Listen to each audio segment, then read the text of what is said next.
Good morning, students. Welcome to the class. How are you all?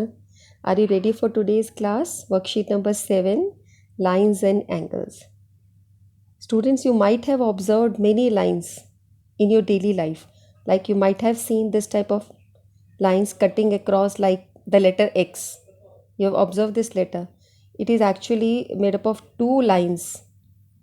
X is made up of, it is a line segment and line which can be extended in both the direction, है ना. Line segment वो है जिसके दो and points हैं और line वो है जो दोनों साइड में बढ़ रही है, जैसे ये है. सो इस तरह की लाइंस को हम इंटरसेक्टिंग लाइंस बोलते हैं, जो लेटर एक्स की तरह से होते हैं. और इसमें कितने एंगल्स बन रहे हैं? Angle 1, angle 2, angle 3, angle 4. 4 angles बन रहे हैं इसके अंदर.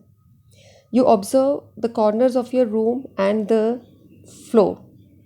दीवार को देखो और फ्लोर को देखो. वॉल्स एंड फ्लोर के बीच में कैसा एंगल होता है? 90 डिग्री का होता है. हमारी सारी बिल्डिंग्स इस तरीके की होती हैं. इनको हम बोलते हैं परपेंडिकुलर लाइंस. ओके. और जब कोई किसी के परपेंडिकुलर होता है तो हम ऐसा सिंबल भी रखते हैं कि ये परपेंडिकुलर लाइंस का सिंबल है. ओके.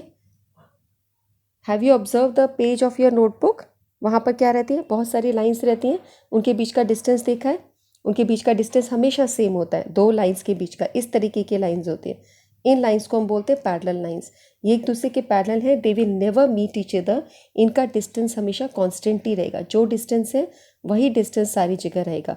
अगर ये डिस्टेंस कुछ कम होता है, इस तरह की लाइंस होती हैं, तो हम इसको पैरेलल लाइंस नहीं बोलते, बिकॉज ये आगे जाके कहीं ना कहीं मीट करेंगी. These are not parallel lines. जिसका डिस्टेंस कांस्टेंट रहता है उसे हम पैरेलल लाइंस बोलते हैं. ओके.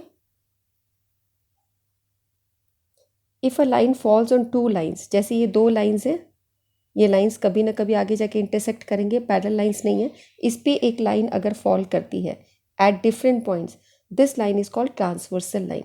सो ये लाइन जो ऐसे बनाई गई है, ये जहाँ पे ये मैं पॉइंट कर रही हूँ, this is called transversal line. अब आप जब भी ट्रांसवर्सल वर्ड यूज़ हो, आप समझ जाना कि ऐसी एक लाइन है जो दो लाइंस पर डिफरेंट पोजिशंस पे फॉल कर रही है, डिफरेंट पॉइंट्स पर. Okay. Observe the shape where two parallel lines are being cut by a transversal. ये ट्रांसवर्सल लाइन है और ये दो पैरेलल लाइंस है. यहाँ पर पैरेलल लाइंस नहीं थी. जब ऐसे पैरेलल लाइंस पर एक ट्रांसवर्सल कट करे तो कुछ स्पेशल एंगल्स बनते हैं. उन स्पेशल एंगल्स को स्टडी करेंगे. जो एफ की शेप में एंगल्स बनते हैं उसको हम बोलते हैं कॉरस्पॉन्डिंग एंगल्स. ये आपके कॉरस्पॉन्डिंग एंगल्स वो होते हैं, जैसे ये मैंने मार्क किया 1 और 2, जो एफ की शेप में. एक इधर आ गया एंगल और एक ये हो गया एंगल. ठीक है. This angle and this angle, these are called corresponding angles and they are equal. अब हम इस लाइन के सारे कॉरस्पॉन्डिंग एंगल्स को मार्क कर लेते हैं. जैसे 1 2 के कॉरस्पॉन्डिंग है, 3 4 के कॉरस्पॉन्डिंग है, यहाँ पर 5 6 के कॉरस्पॉन्डिंग है, 7 8 के कॉरस्पॉन्डिंग है. यानी एक ही तरफ की एंगल्स, एक छोड़कर एक ही साइड के एंगल, ये आपके कॉरस्पॉन्डिंग होते हैं. इसी तरह यहाँ पे 3 और 4 एक दूसरे के कॉरस्पॉन्डिंग है. 5 और 6 एक दूसरे के कॉरस्पॉन्डिंग है. इसी तरह 7 एंड 8 ये एक दूसरे के कॉरस्पॉन्डिंग है. And these two are equal. These corresponding angles are equal if the lines are parallel. Lines cut by transversal are parallel तभी होता है. पैरेलल लाइन्स ना हो तो नहीं होगा. अच्छा, अब दूसरा देखते हैं. जो ऐसे जेड के शेप में बनती हैं उन एंगल्स को हम क्या बोलते हैं? उनको हम बोलते हैं alternate interior angles, AIA. Alternate interior angles कैसे? जैसे 1 और 2 ये एक दूसरे के ऑल्टरनेट इंटीरियर एंगल्स हैं एंड दे आर इक्वल. इसी तरीके से 3 एंड 4 ये भी ऑल्टरनेट, ये भी जेड शेप में ऐसे बन जाएंगे. सो ये ऑल्टरनेट इंटीरियर एंगल्स हैं and these are equal when the two lines are parallel. Okay.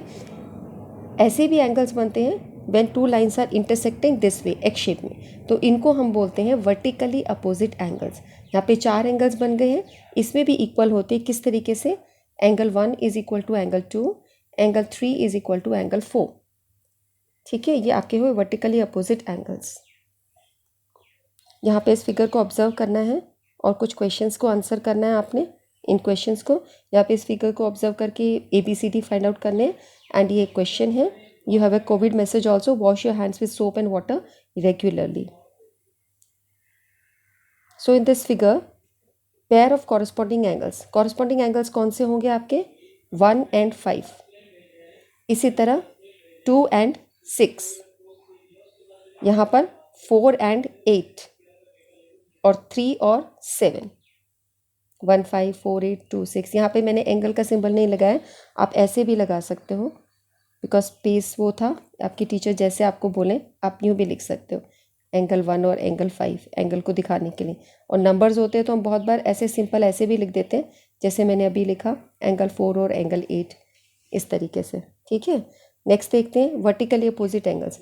Vertically opposite angles आपके वो होते हैं जो ऐसे क्रॉस के शेप में होते हैं। तो अब यहाँ पर क्या होगा, 2 and 4, 2 and 4, 1 and 3, 1 and 3। इसी तरह 8 और 6 और 5 और 7, 8 and 6 and 5 and 7। The pair of alternate interior angles. Alternate interior angles क्या होते हैं, कॉर्नर वाले एंगल्स 3 and 5, एक ऊपर एक नीचे, 3 and 5, 3 5। इसी तरह 2 and 8, these are alternate interior angles। pair of interior angles on the same side of transversal। अब ये ट्रांसवर्सल की सेम साइड लो, यानी एक ही तरफ लो आप इसकी, जैसे ये ले लिया, ये एक ही साइड लेनी है आपको कोई भी। तो मैं इस तरफ के देख रही हूँ, तो 3 और 8 interior angles on the same side, ये इंटीरियर एंगल्स है। 4 और 7 आपके एक्सटीरियर एंगल्स है, तो 3 और 8 हुए इंटीरियर एंगल्स, 3 and 8। इसी तरह यहाँ पर 2 और 5। ठीक है, हो गया ना।